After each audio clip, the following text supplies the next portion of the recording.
எண் 21 சிவஸ்ரேயா ஜே.வி. அவையோர் அனைவருக்கும் எனது முத்தான முதற்கண்ண வணக்கத்தை தெரிவித்துக் கொண்டு நான் என் உரையை துவங்குகிறேன். நான் இன்று பேச எடுத்துக்கொண்ட தலைப்பு விவசாயமே ஒரு நாட்டின் முதுகெலும்பு.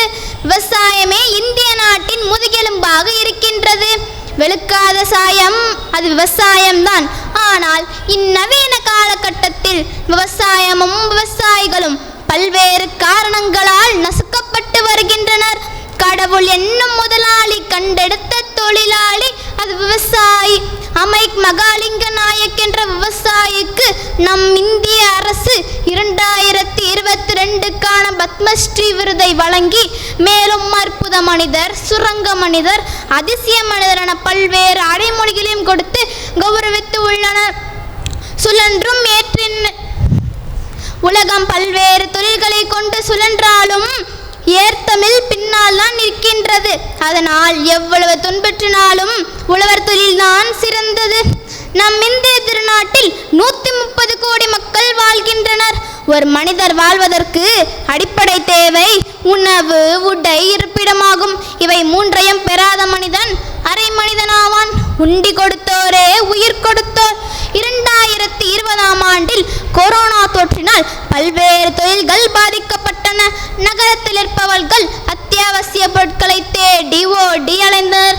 ஆனால் கிராமத்து மக்களோ தோட்டத்தில் விளைந்த காய்கறிகளும் பழங்களும், கொள்ளையில் காய்த்த கீரை வகைகளும், வயலில் விளைந்த கைக்குத்தல் அரிசியும், வீட்டில் வளர்க்கப்படும் பசுமாட்டின் பாலான சத்தான உணவை மட்டுமே உண்ணனர்.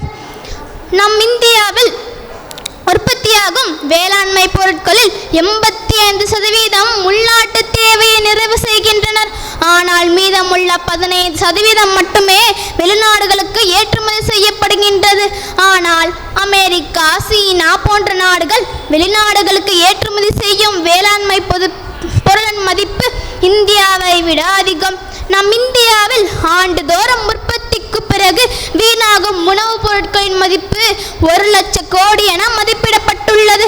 திருமணத்திற்கு முன் மாப்பிள்ளை சம்பாவும், திருமணத்திற்கு பிறகு கவுனி அரிசியும், மகப்பேற்றின் போது பூங்காரும், குழந்தை பிறந்த பிறகு பால் குடவாரியும், பிறந்த குழந்தைக்கு சாதம் மூட்டுவதற்கு வாரன் சம்பா என அனைத்து மருத்துவ குணம் நிறைந்த நெல் வகைகள் நம் தமிழகத்தில் நீண்ட காலமாக பயிரிடப்பட்டு வந்துள்ளது.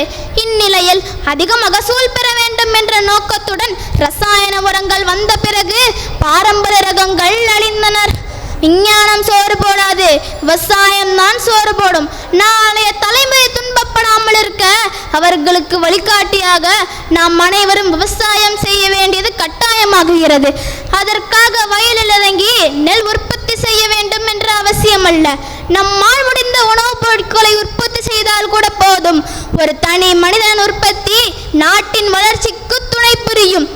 நமக்கு பசி எடுக்கும் போது சாப்பாடு ஞாபகம் வர நமக்கு அதை உற்பத்தி செய்த விவசாய நபம் இன்னைக்காவது வந்திருக்குதா?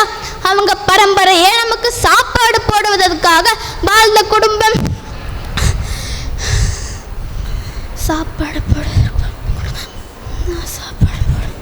விவசாயம் காப்போம், வளமான வாழ்க்கையை வாழ்வோம் என கூறி நான் விடைபெறுகிறேன். நன்றி, வணக்கம்.